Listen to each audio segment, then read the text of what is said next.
OTAs are officially in the books.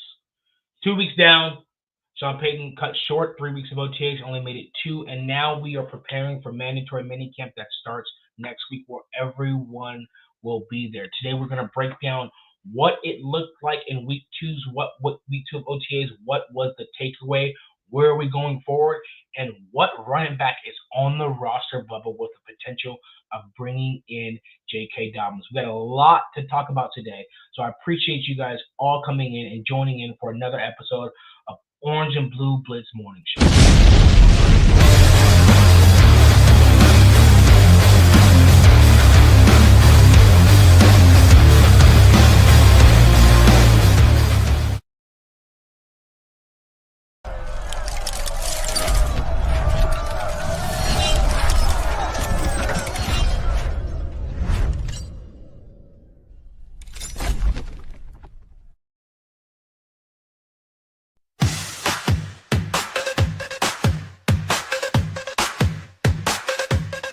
Tune in, now it's time to sit. Orange and blue, we never quit. Broncos Fridays, lit legit.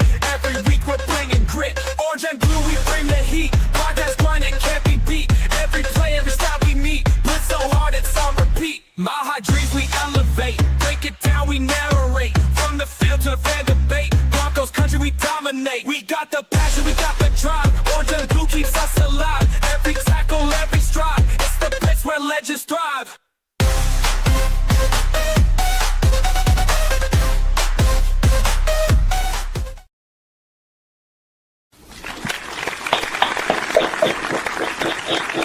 Everyone give a round of applause for the Mile High Viking, Johnny Baki, for making that excellent new intro video.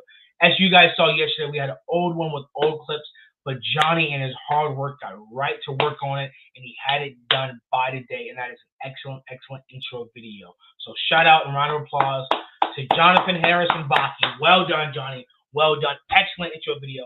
Thank you guys for coming in to another episode of the Orange and Blue Blitz Morning Show. And I see right off the bat, we have a new name. First time on this podcast, David Yunkin. Cheers. We're going to welcome to the Orange and Blue crew. We're going to go ahead and cheers you. We cheers every new guest. So we appreciate you, David, coming in and immediately getting started in the comments. Guys, this is how you lead by example. This is how you come in and you talk ball. David, you're an excellent welcome. Welcome to the show. We love to have you here. We can't wait to hear more from you. But before we get into the show, guys, we have to make sure that if you are from MHRT, you go ahead and head on over to the Orange and Blue Network. Go ahead and subscribe to this channel, like this video, share this video, go on Facebook and follow us, and comment in the comment section as David has already done. You guys know you guys drive the show, and you guys drive the comment section. We love you guys. We are here for you guys. So go ahead and over if you're from MHRT, like the video, subscribe to the channel, and share this with your friends and family. And if you are here from the Orange and Blue crew, you already know the deal. It should already be done. But go ahead over to MHRT, who we are in partnership with, as you saw in the introduction. Go to their YouTube video, subscribe to their channel, go to their Twitter, follow, Facebook, Twitch, all the same. And hit the notification bell for both networks because we have a ton of videos coming out from both sides that you're not going to want to miss. Because coming up, me and Johnny were talking about today, we have a 6-week window after mandatory minicamp, the worst off-season window ever. Ever. They need something to fill that time. But while there's nothing to fill that time, we are here to fill that time. And we need you guys to fill that time in the comment section. So you're going to want to hit that notification bell because while there's going to be no Broncos news, you guys can always tune in to us because we're going to be talking about something. So guys, welcome in. Let's see. Holy Diver, what's up? Holy Diver. All right, guys. OTAs came out. OTAs are over. We got the videos, we got the pictures, we got the press conferences we want. I wanted to have clips of the press conferences and certain things that we want to talk about, but I didn't have that prepared today, so that's on me. But I'm pretty sure you guys have all seen them. They've been beaten by a dead horse by every other show out there. They've all talked about it, and we're just going to go ahead again. We're going to grab this bat. We're going to beat the horse a little bit more, just in case it wasn't dead enough. So OTAs ended. Well, next year too. J.K. Dobbins was coming in for a visit, and David Yunkin comes in and he says the same thing that everybody else has been saying. My concern is the running back room. And I think that's Sean Payton's concern as well. And I think that's why they brought in J.K. Dobbins. J.K. Dobbins, as we talked about yesterday, and as everybody's talked about, he's a power back. He's got good vision, and when it's money, I think he was the best running back in the league when it came to stack boxes and yards per carry. So we know he can get through a muddy water situation and get some yards if we need to. He does not fumble. He can catch the ball out the backfield, and he's a great pass protector. So I think this is just a good fit all around. People are worried about his health concerns, as they should, because, he hasn't been healthy a full season. Last season was the most games he played. It was a career high for touchdowns, games played, and rushing yards. So he finished the season healthy, and so now he comes into Denver healthy, and he's not going to be a workhorse. Sean Payton does not have a bell cow running back. Coincidentally, J.K. Dobbins came from both Harbaugh systems, the Ravens and the Chargers, who were both heavy run teams, and he was supposed to be the bell cow. He does not have to be that here with Sean Payton. He can be the fresh back, and he can be a package back, or he can be a specific back who does specific jobs. And I think that that's going to improve. Holy Diver says, honestly, I feel last year Payton simply didn't run the ball, and when he did, it was with Javonte, who was not good. Yes, and I think, and here's the deal, is that Payton himself is not a run-it-how offense. He wants to tote the rock. That's how Drew Brees became a Hall of Famer. He wants to throw the pill. And that's great. I love that. That's why he drafted Bo Nix. But what makes it worse is when you're not a run-first coach, you're not a run-first offense, which is fine. But when you do run it, you don't have any production whatsoever. So now you're strictly one-dimensional. You can't even set up the pass. You can't even throw to set up the run. You can't even run and throw, set up the pass. You just have to pass. And I think that's going to be different this year with R.J. Harvey. And I think with possibly another veteran running back like J.K. Dobbins. But we're going to get more depth in that. I don't think it's going to be a longer show like usual. We'll see where it goes. But OTA observations. One of the observations that was popping up all over the timeline, and I tweeted this yesterday. And if you guys follow me at Bronco Gentleman on Twitter, I tweeted this yesterday.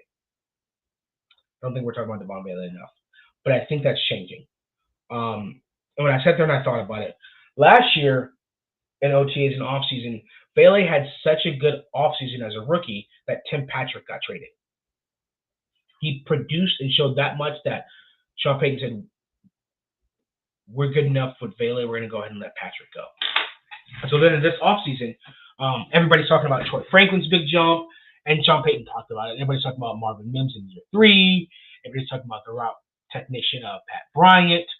But one who kind of slid under the radar was Devon Bailey, and that's probably because he's an older guy. We expect his ceiling to be lower, but his floor to be higher. We don't expect much production out of him. We didn't think he could improve as much. But it seems as if he's silently working under the radar to the point where you cannot deny it now.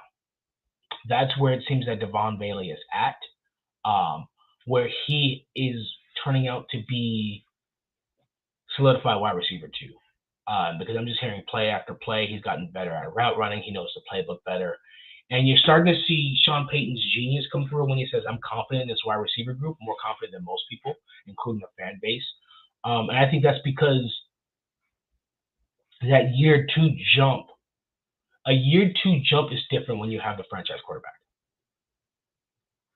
Because you have, and especially with the receiver, because, just harkening back to Jerry Jeudy, although Jerry Jeudy's doing great in Cleveland, we did not have a consistent play caller, nor did we have a consistent system. So there was that year 2 jump was harder to make.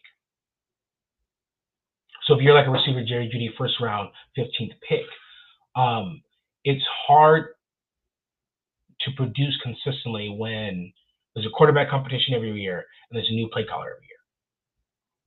So in Broncos country, we've been robbed of year 2 jumps. Off the top of my head, maybe before George Payton, maybe before George Payton, I think I could say it's hard to find someone who made a year 2 jump.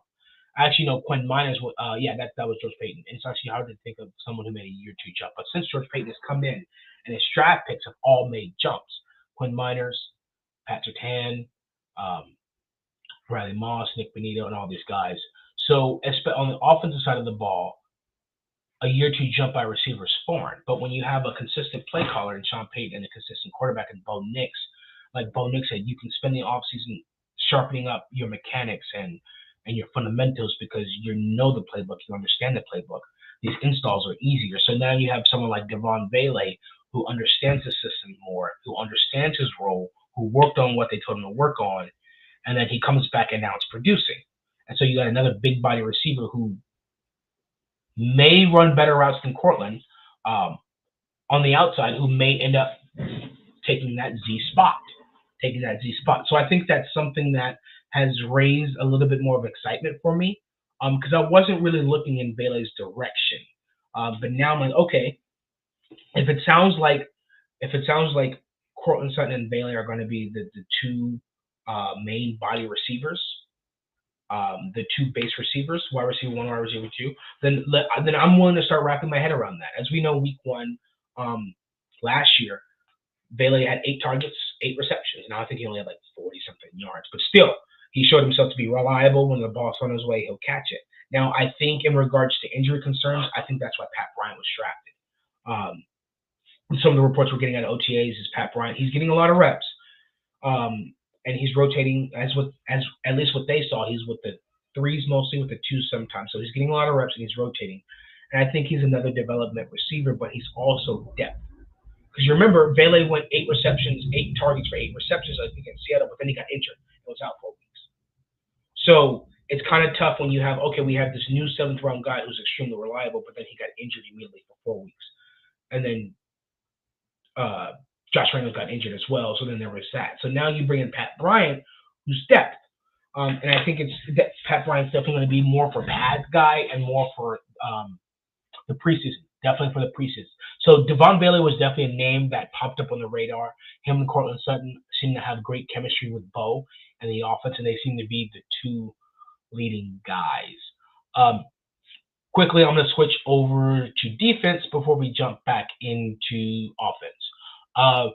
Couple of things we heard, and DJ Jones spoke about in his press conference as well, were the 2 rookies, Savion Jones and Q Robinson. And DJ Jones himself said in the press conference, Savion Jones is going to be special. And the first thing he brought up when speaking of Savion Jones is the same thing that you see when you first look at him on tape or in person, is his length. His length, the ability to get the offensive line off and to be able to see where the play is going.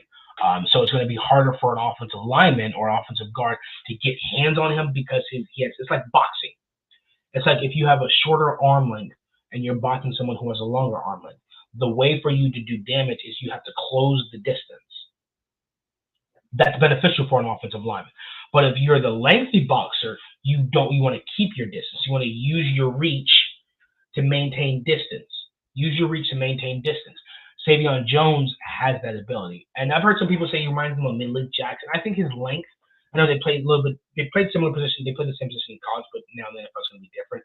His length reminds me of Carlos Dunlap. That's the comp I get when I see his length, is that it reminds me of Carlos Dunlap. But he seems to be competition for, what would you call it? Defensive end 3, because it's Zach Allen, Franklin Myers, and I guess defensive end 3, because you have Jordan Jackson and Wazirike.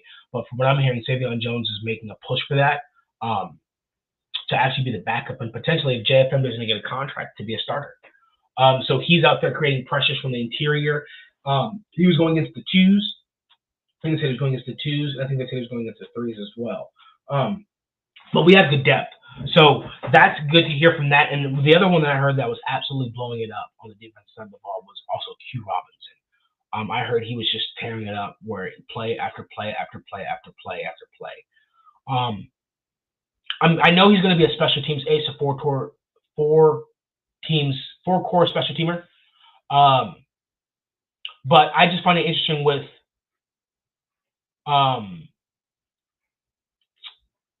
Jonah Ellis still recovering from his surgery.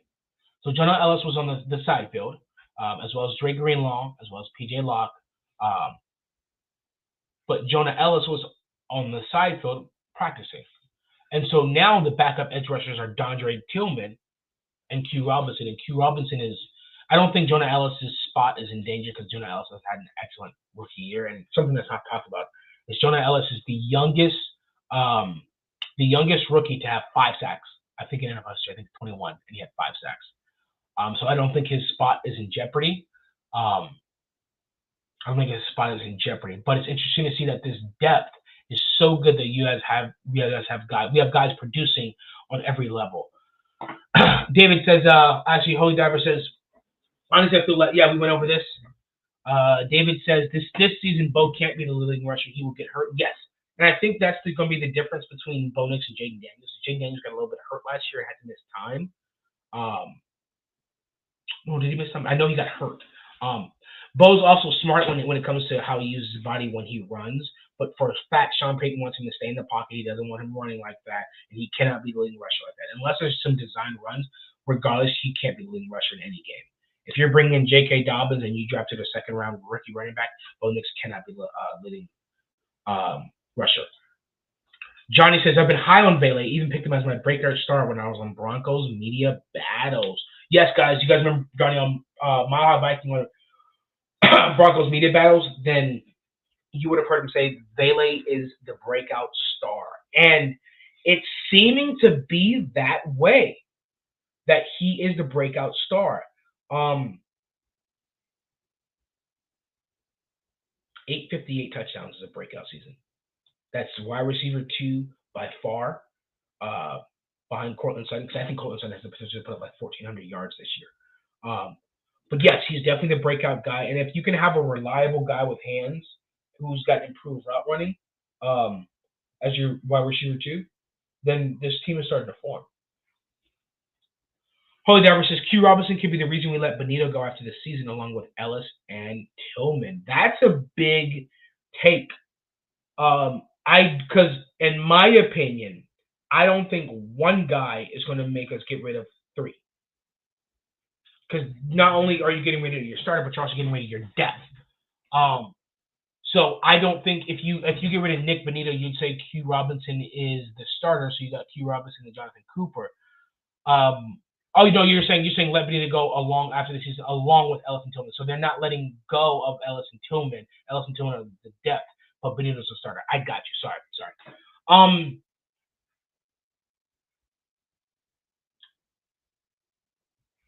Possibly, because there's so much productive depth. At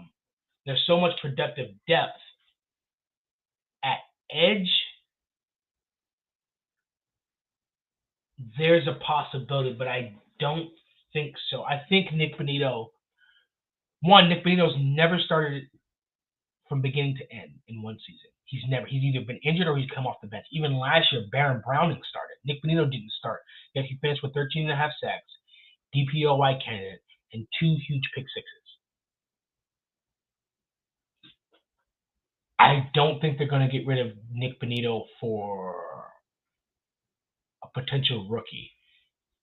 I just don't see that. I just don't see that. But I do think that if he were to threaten someone's position, I think it would be DeAndre Tillman. Because Q Robinson is strong, he can seal the edge like Tillman. Ellis is more finesse. So, and I know DeAndre Tillman was signed from the UFL. I don't know if he was signed as an undrafted free agent. So I don't know if his contract is different or if he still has those 4 years or if it's different. But I think if Q were to threaten anyone, it would probably be Tillman. Now, the question is, if Ellis doesn't stay healthy, then Ellis is the man on the block. Johnny says Benito ain't going anywhere. I don't think so. I think go ahead and sign him for $20 million. If you want to do an in-season extension and it goes up to $25 million, by all means. But I think sign him $20 million now. That's actually going to be one of the topics after mandatory minicamp next week that we're going to talk about. Is we're going to have a show going over who's going to get paid, because we got to fill that time somehow. And I think in between mandatory minicamp and training camp is when the contracts are going to go out. So I think one of the first episodes is who's going to get paid, what their contract is going to be, and we're going to see who is the closest. Now, we went over defense. Paul Schaefer says RJ plus JK equals SB. I agree. And I think And it's hard for Broncos country to imagine because we haven't had a good run game, good quarterback play, and I'm going to throw tight end in there as well in a very, very long time. So it's hard to imagine an offense where they have to respect it, the run game, and where Bo Nix has the ability to tear them apart. But I think the run game and Evan Ingram's going to help with Bo, and the only way we get to the Super Bowl is the run game has to improve, the defense has to stay healthy, and Bo Nix has to improve at man coverage, throwing against man coverage. Now against zone, Bo Nix will tear you apart against zone. But I think that has to do with the separator. I think it's easy with the safety and man coverage when you don't have a run game and you don't have tight end play. So I think that a run game, in addition to elite tight end play, will make Bo Nix that much better and improve in man coverage. Because it's hard to throw against man coverage when the only person you have to guard man and man is Cortland Sutton. So that's going to change this year. Okay, so moving to offense. So we talked about Bailey, we talked about Q, we talked about Savion. Now there's we heard about RJ Harvey last week, and I'll touch on that a little bit. But the one that I want to bring up, there's two that I want to bring up today. Marvin Mims and Troy Franklin. Now, from what I've heard and what they've reported, is Marvin Mims is extremely confident, and it's showing in his receiver abilities, and it's showing on film. Not on film, I'm sorry, and it's showing on the field. And the coaches are noticing it. Sean Payton brought up, he said, yeah, you can see his confidence, and confidence is born from demonstrated ability. And he's a lot more confident. So it seems like the wide receiver room in OTAs is starting to shape up.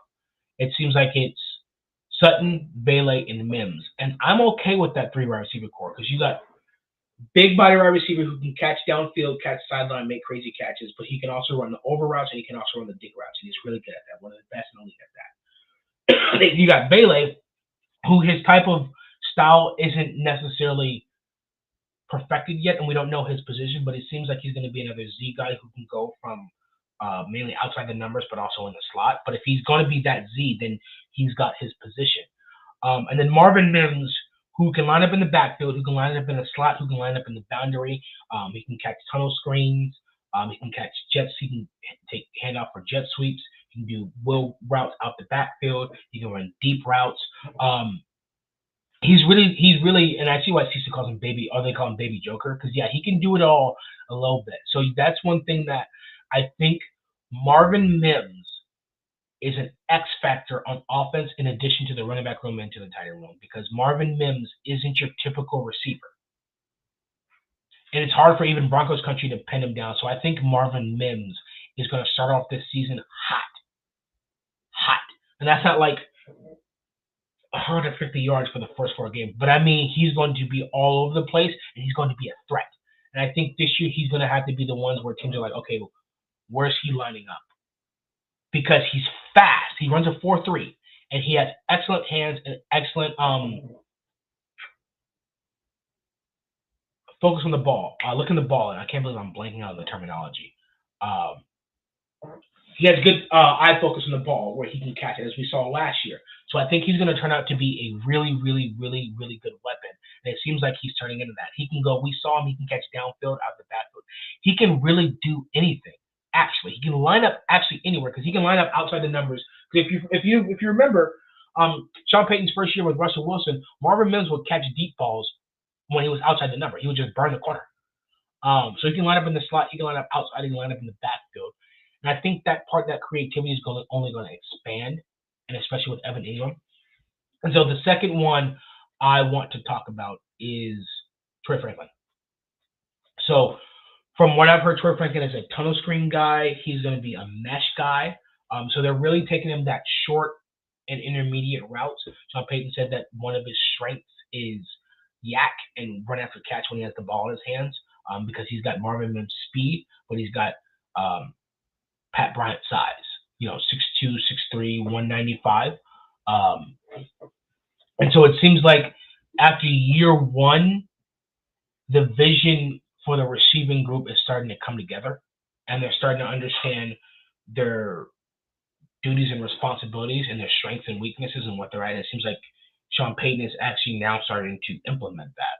So he brought in Evan Ingram and said, hey, I want you to work on your vertical threat.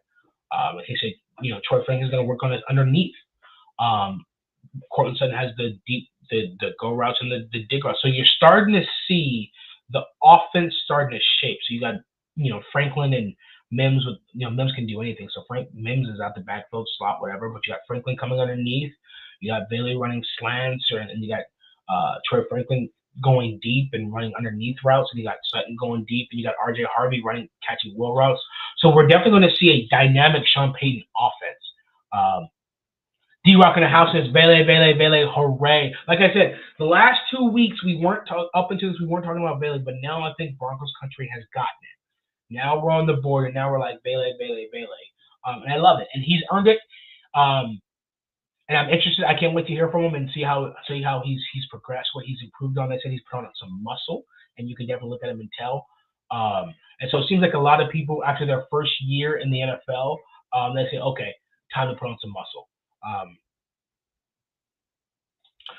Paul says, no, Q's a special teams guy for at least 2 years. We have 5 or 6 really good special teams guys. Yes, I think he's and I think that's what I think about this a lot. I think our special teams, even though it's been top 3 the last couple seasons, I think our special teams is going to be insanely good this year. Because you drafted guys like Q Robinson, who's a special teams ace. You guys got guys like Savion Jones. And not to mention, a bunch of our starters from last year will be playing special teams.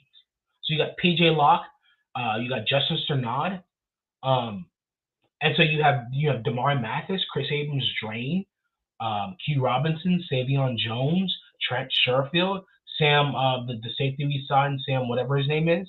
So you have all these, plus the guys from special teams last year. Drew Sanders too. So we've got a beefy, good coverage team, a really, really good coverage team. And not to mention, we have an absolute punter who can boot it. And so Will Lutz got some stuff to work on. I got my beef with Will Lutz. But I won't talk about Will Lutz. Johnny says, can we talk for a second about RJ's hands out of the backfield? This kid is going to be special. Now, there was a play yesterday. I think they said it would have been like a 50 to 70-yard touchdown. So apparently there's a play where Bo Nix was pressured by Nick Bonito. I think he kind of sidearmed it, threw it off his back foot, and it was a pass to RJ Harvey out of the backfield. I don't know if they said it was a seam or it was a wheel route. And they said it had beautiful touch, and RJ caught it, and it would have been a huge touchdown. And they said the one before that was Jalil. So the 2 speeding running backs coming out of the backfield, and yes, it seems as if RJ Harvey has good soft hands, what they said he does, and it seems like he has no issue with catching. It's just that they didn't use him at UCF. Now, I think if I had to predict knowing Sean Payton, because everybody knows Sean Payton always wants to be the smartest guy in the room, and he wants to prove everybody wrong while simultaneously proving himself right. D-Rock is absolutely correct. Traymon Smith will be missed on special teams. Yeah, he will. That dude was good. If I had to guess, the first play to RJ Harvey in the preseason is probably going to be a screen. If I had to guess, Sean Payton probably wants to show off to the NFL that my new running back can break a screen open for 75 yards.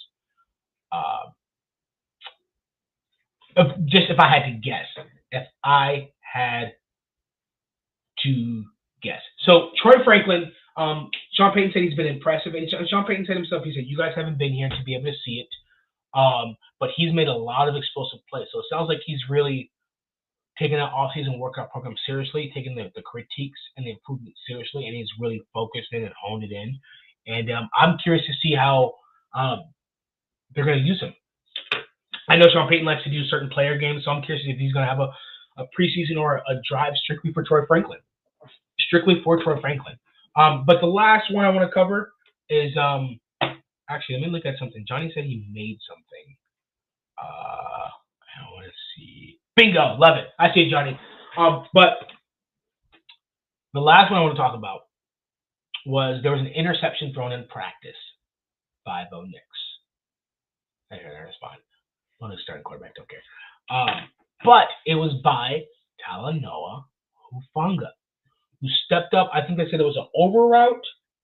Yeah, it was an over route. And, Talanoa Hufanga did what he did, and he stepped up and he picked it off. Now, they said it might have been called back because Riley Moss may have been holding Troy Franklin on that play.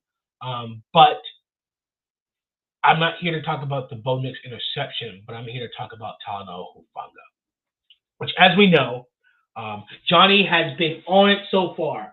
Johnny's called Bailey the breakout player on the game show. Mile High Madness, I think he said it was. What did you call it? What was it called, Johnny? Broncos Media Battles. He said Bailey, but he also did a whole thing on the Onion Blue Network about Talanoa Hufanga being one of his off-season acquisitions. And how that was going to be his favorite guy. So now the fact that Talanoa Hufanga won, it seems that he fits in perfect. He's high energy. He's all over the field. And he's literally allowing Brandon Jones to do what Brandon Jones does. And they're saying you can see him. He's all over the field. You feel his presence. And not only that, but he's stepping up and he's getting interceptions. So he's learning the defense. He's applying his instincts already. And he's healthy. Paul says, PS2 seems excited too. Yes, I think because like Bo Nix, PS2 got help. He got help.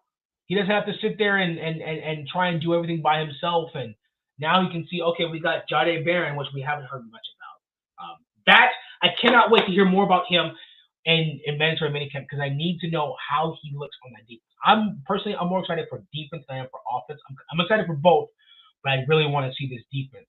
But yeah, PS2, Talanoa Hufanga. So now this defensive pieces are all coming together. They're all starting to form, and they're all starting to come together. And now Dre Greenlaw was on the side field. Alex Singleton had an interview yesterday, and he said he's going to be out there for training camp. So both inside linebackers they're watching film together, they're training together. Both inside linebackers are going to come together on the field at training camp. And the whole defense that's projected to be the number one defense will all be healthy for training camp. Now, I think Alex Singleton also said, I'm 31-32 with an ACL. I doubt I'm going to play much preseason. That's okay. I want those guys. If Alex Singleton doesn't play any preseason games, I'm okay because he's coming off an ACL. I want to see Dre Greenlaw play preseason because, one, he's learning the new system, and two, Alex Singleton is actually in OTAs and actually running around with a team. Dre Greenlaw's not, so maybe I want to see a drive or two in 2 games from Greenlaw.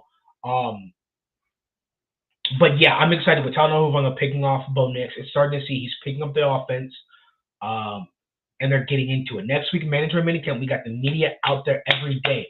We have press conferences every day. So there's going to be videos, snippets all over here. You guys are going to want to be here for that. And that's why you guys have to hit that notification bell. If you're from MHRT, like this video, subscribe to our channel, hit the thumbs up. And share it. And if you're from Orange and Blue Network, you got to go to MHRT and hit their notification bell because you don't want to miss any of these videos. If you're like me, and you're in this preseason time and you're at work bored or whatever you're doing, you're like, I'm sick of scrolling through Twitter because when Broncos news are slim, then it's filled with NBA stuff or whatever, or Jaguars and Cleveland news. And yeah, football's football, but you want Broncos stuff. Right? You want Broncos content. So you got to hit that notification bell so that way we're in that dead period. You have the Orange and Blue Blitz morning show, and then you have the other shows, which we're getting ready to bring up right here. And this is why you have to hit the notification bell. All these times are in Mountain Time. Look at this, guys. So Monday through Friday at 11 a.m. is the Orange and Blue Blitz morning show. 11 a.m. Mountain Time. Mondays at 6 p.m. Mountain Time, we have 2 shows. We got the Broncos Bros with Dak and his brother. On Tuesdays at 7 p.m., we had the flagship Nothing Rhymes with Orange and Blue. That's the original OG name with the OG logo. Tuesdays at 7 p.m. On Wednesdays, we have Broncos Talk with Adon. Wednesday at 6 p.m. On Fridays, we have Viva Los Broncos, our Spanish show with Adon and Broncos Libre. So if you know any Spanish speakers who are Broncos fans, that's the show. You got to hit the notification bell for that. You got to like and subscribe for that. And then we have our breaking news show. For example, if J.K. Dobbins gets signed, you're going to have an Orange and Blue, the Orange and Blue Fresh Squeeze, the breaking news show. That is why you hit the notification bell. And then every game day, 1 hour before kickoff, we have the Get Fucked Game Day show, which is hosted by me. And then every game day right after game day, you have the Buck Your Feelings postgame show with Jay, with the Denver Dream. So we have all these shows coming up. So that's what? 1, 2, 3, 1, 2, 3, 4, 5, 6, 7, 8 shows. 8 shows on the network, guys. So this is why we need you guys to like this video, subscribe to the channel, and hit that thumbs up, guys, because you don't want to miss any of these shows we got going on. Look at this, guys. Are you telling me you don't want to wake up at 11 a.m. Mountain Time and look at my face and hear my voice? Don't worry, I won't be offended because you're a liar. Because you're a liar. But that's why you got to hit the notification bell, because this is going to come in handy. It's going to be great because we're coming up after mandatory minicamp. We have 6 weeks of silence. The sound of silence. My old friend. But we're going to be here to make noise to interrupt that silence. And we need you guys here for that, because you guys drive the comment section. You guys drive the show. And we love you guys. So what are we, before we close out, Paul Schaefer says, I love Bronco Libre and English Viva Los Broncos. And we love you, Paul. And we'll make sure that they have the message. And we love you, Paul. What am I expecting from mandatory minicamp? What am I expecting to see? What am I expecting to hear? I'm going to give one offense, and I'm going to give one defense. Evan Ingram on offense, Johnny Barron on defense. To me, because Greenlaw's not going to be there, we're hearing a little about Solomon Fungo, like he had an interception. So we're hearing about it. I haven't heard anything about Johnny Barron. I want to know about, coincidentally, the jokers on both offense and defense. That's what I want to hear about. I want to hear about the jokers on offense and defense. Now, I've heard Alex Stevenson said Evan Ingram is a freak athlete, and he's absolutely killing it out there. But I want to know about the joker on offense, Evan Ingram. I want to know about the joker on defense, Johnny Barron. Sean Payton said yesterday, Michael Ronquillo, salute, Mile High salute. What's up, brother? Sean Payton said yesterday that his vision for, they asked, is if he sees Johnny Barron like Malcolm Jenkins, where he can play safety too. And he was originally a slot, and Sean Payton said, well, that's not my vision for him, although he could if in a pinch, but the vision is inside and outside. I need to know, and he said he made an emphasis on his instincts and his smart IQ play, and he said himself, because he's so smart, I can actually give him more. Which says to me, I wouldn't use the word mastered, but he's pretty much got one or the other down really well. And so now it's to the point where, like, he's so good and he's so smart. I can give it to him both. We can give it to him both on defense. So I want to hear about him, his production. Is he out there making plays? Is he got sticky coverage? Are they picking on him? Or is he one of those guys where, like, you just don't want to target him? And then on the offensive side, I want to hear about Evan Ingram. You can't really know about the running backs until the pads come on, so now you really know about, and I guess with OTAs, they're more focusing on pass catching, which makes sense. When you got the pads on, you want to run the ball more. Right now in shells, hey, get as much reps as you can on ball, catching the ball. But I want to hear about Evan Ingram. How is he doing as a mismatch? Because if you put a linebacker on him, he's too fast for a linebacker. He's about the same size as a linebacker, but he's too fast for a linebacker. That's a mismatch. If he lines up outside the numbers, he's too big for a corner. Because he runs a 4.4, but he's also 6'3", 240. So he's too fast for a linebacker with the 4.4, too big for a corner at 6'3", 240. And the only one that could really guard Evan Ingram well would be a safety. But if you bring the safety down, that means that leaves someone else open. This is what I want to start hearing about. I want to start hearing about that connection with Evan Ingram.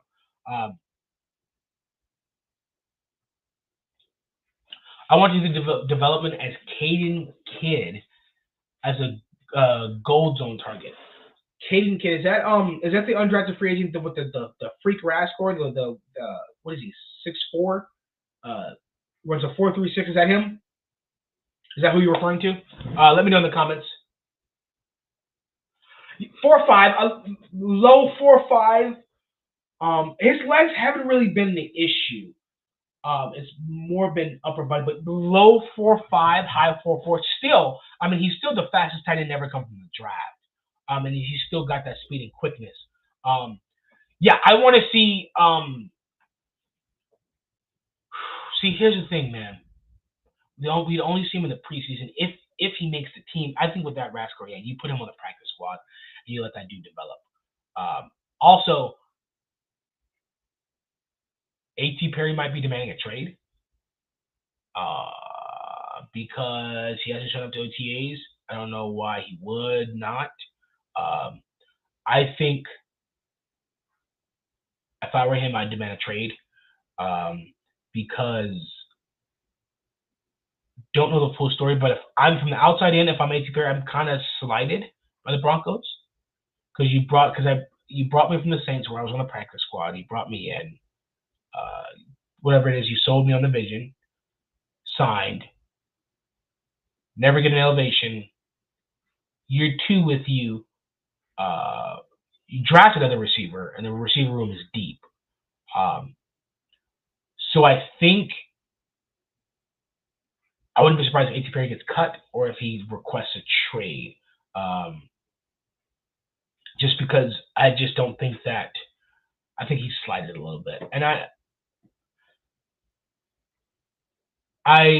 Paul says AT's blowing it, and then Holy Diver says AT's in a good spot. Wide receiver 6. 5 will be Bryant. Yes, I think he has a good spot to be.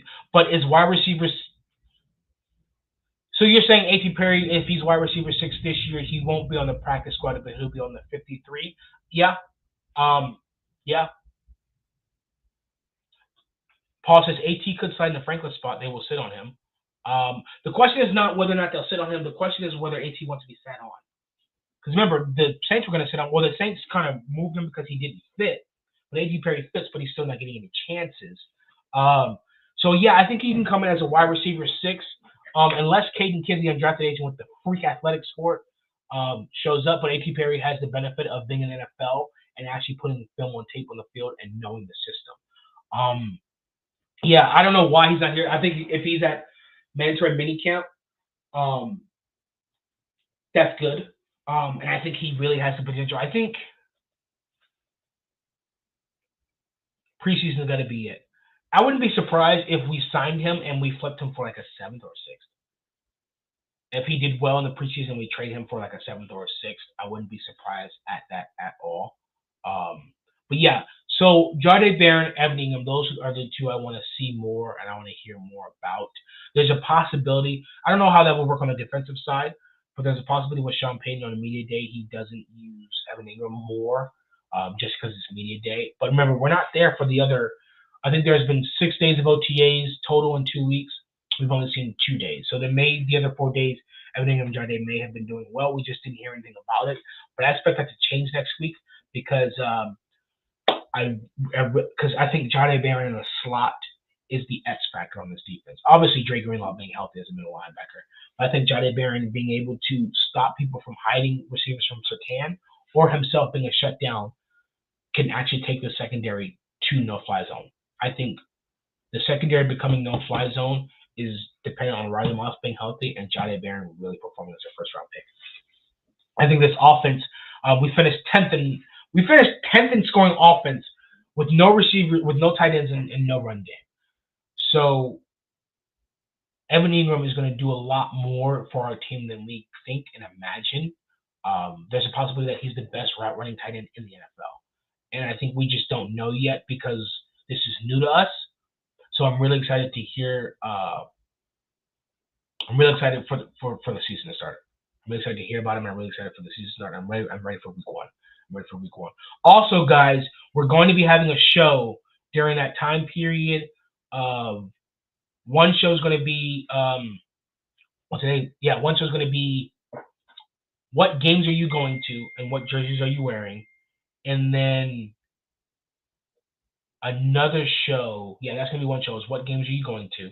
So we're going to put up the schedule and we'll go down and we're going to talk. We're going to see. I'm going to talk about the games that I'm going to try to go to. Johnny's going to try to go to. Everyone on the network, and then we're going to see what games you guys are going to in the comments. So that way we can maybe link up with some of you guys. So it's always good to meet you guys, and because like I said, we're here for you guys. This is a fan-led network. It's always been that way from the beginning, and it always will be that way. So it's absolutely an honor and a pleasure and a privilege to meet some of you guys. So wherever you guys are, because Broncos Country is not a geographic location, but it's a state of mind. Is that an MHH saying or is that a Broncos saying? I don't want to use it if it belongs on the podcast. But you guys know we're everywhere, so we want to meet some of you guys. And so the last segment before we close out is with J.K. Dobbins coming in. Which running back do you think that affects the most? And so from what I'm hearing is that it's not Jaleel. Also, two things. Estime was running with the thirds yesterday, and Blake Watson was on the side field. And Sean Payton made an effort to say that Tyler Burdett is a pretty good pass protector. I don't know what any of this means for the running back room. I have no idea. So you have R.J. Harvey, who's going to make the team. And I think Jaleel McLaughlin. I think those two running backs are locks. Unless Tyler Burdett is really good, unless Tyler Burdett can really step up, because we know Tyler Burdett can catch. But if he's a good pass protector, and Tyler Burdett actually emerges, Jaleel's in trouble. If Tyler Burdett emerges, okay, let me rephrase. There's only one safe running back, R.J. Harvey. R.J. Harvey is the only safe running back because you bring in J.K. Dobbins, and I think that's more of an estimate replacement. And so you still have J.K. Dobbins as an estimate replacement, Harvey, and then Jaleel. Sean Payton said that yesterday Tyler Burdett is a pretty damn good pass blocker. So he can catch at the back. Because remember, Tyler Burdett's first play in the NFL was a catch for a touchdown at the backfield. So we know he can catch at the backfield, and we know he can produce. We know he can run in between the tackles. So what if the running back room right now is RJ, Estime, Jaleel, but what if it ends up being JK, RJ, and Tyler Burdett?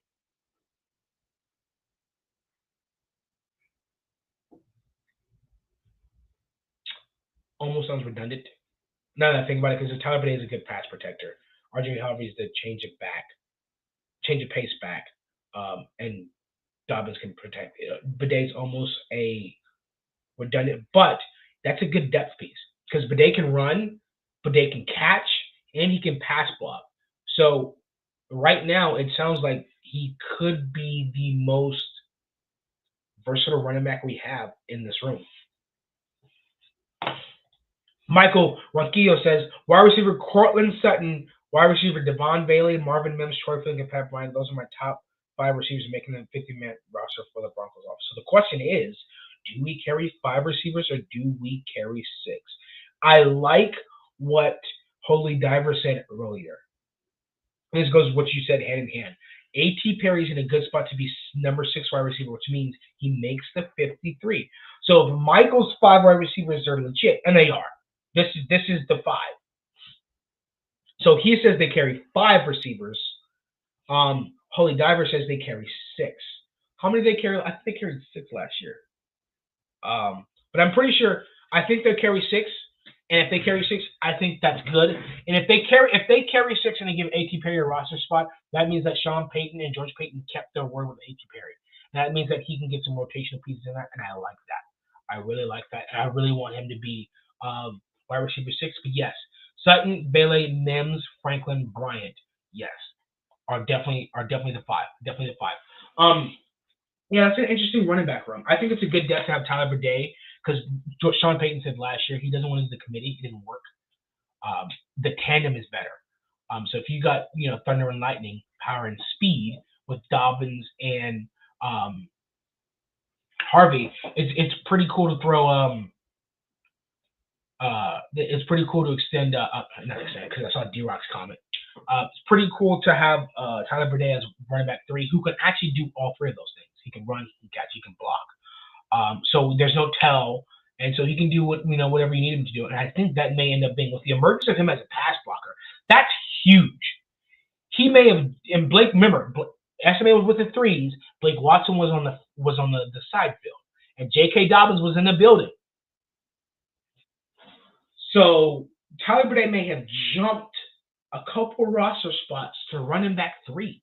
Like I said, if Tyler Burdett can emerge as a pass protector, and he's been in the system for the last couple years, so he knows the offense. Don't be surprised if we bring in J.K. Dobbins, Estime, Jaleel. Yes, if Estime and Jaleel are no longer on the Broncos, because it would be Dobbins, Harvey, Bidet, Dressing, Blake Watson on the practice squad. Now, do they carry 4 running backs? Because you have Michael Burton, possibly carry 4 running backs, 6 wide receivers. Nate Atkins can be considered a tight end. He can also play special teams too. And so I think you carry 3 tight ends. I think you carry Ingram, Troutman, and I think you carry Atkins. And I think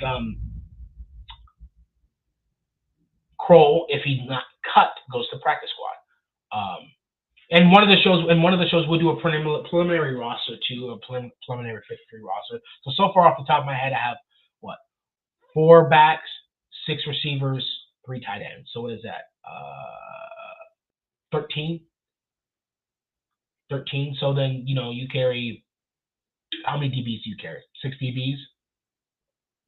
So then you're at 19.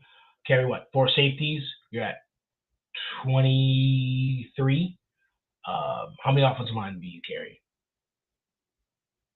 8. 8. So then you'd have 31. And then how many defensive linemen do you carry? You carry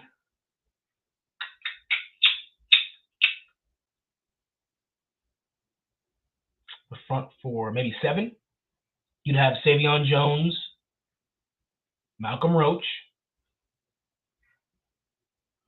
No, you have your edge rushers too, Tillman, Ellis. So you probably 8. You probably carry 8. So when we are at 39, and then what do you carry? 4 linebackers. So now you're at 42.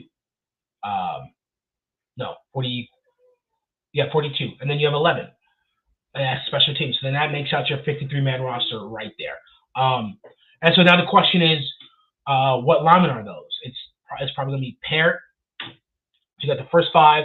Then you got Parrott,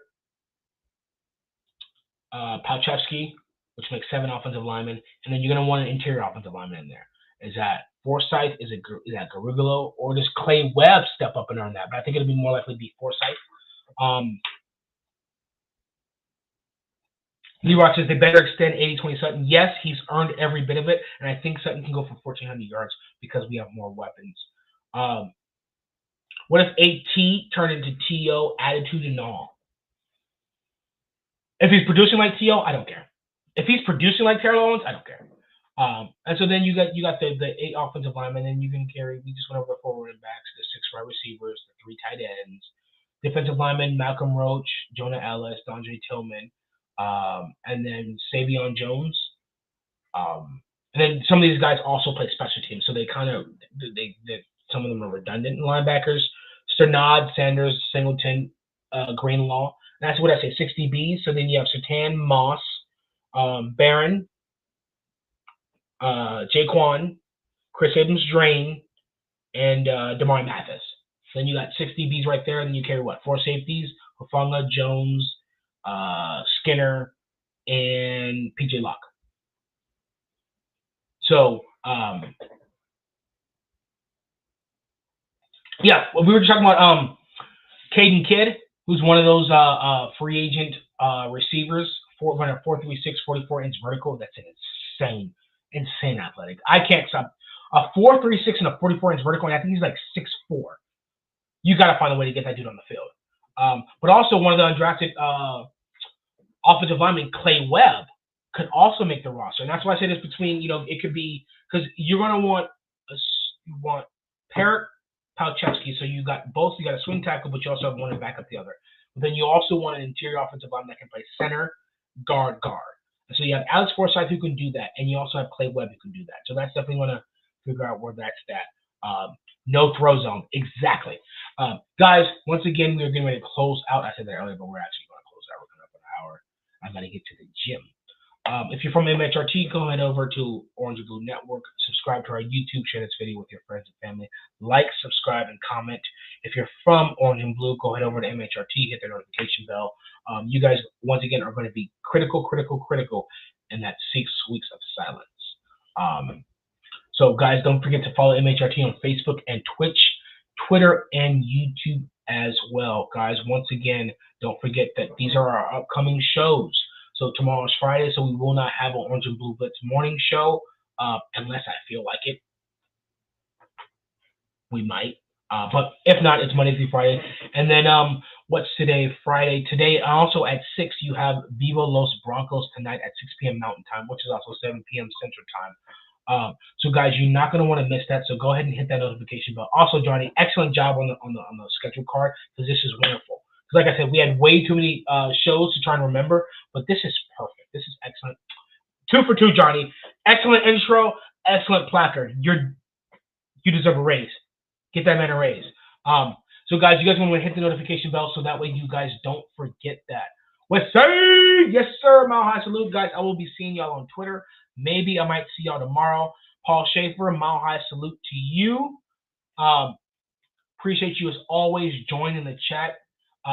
David Yunkin, shout out to David Yunkin, who was here earlier in the podcast for his first time. Everybody, make sure you guys give him a cheers. Orange and Brew Crew, cheers, and a Mile High Salute for being the first time. And thank you guys, Holy Diver, David Yunkin, Johnny, D-Rock, Paul Schaefer, all you guys who are in the comment section today who drove it, Michael Ranquillo, all you guys who are here who drove the show. You guys are always awesome. And we're gonna see if we can. I'm gonna talk to Johnny, see if we can do some giveaways. Because you guys are loyal and you guys are here and we love you guys, and there's no reason why we don't have anything for you guys or any giveaways for you guys. So we may just have to dig in our own pockets and see if we can get you guys a giveaway, because we see you guys' names in every one of our shows. And don't think that means nothing to us, because that means everything to us.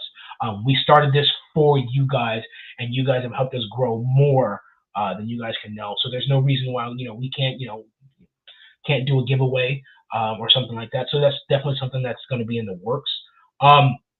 If there is no show tomorrow, there will be a show again starting back Monday, the day before mandatory minicamp starts, and we will have the expectations for mandatory minicamp, who you want to see, and we might have another couple other topics too as well. But guys, thank you guys all for being here. Thank you guys for liking this video, subscribing to this channel, and being a fan of Broncos Country. Broncos Country, Mile High Salute. We love you all, and we will definitely see you guys.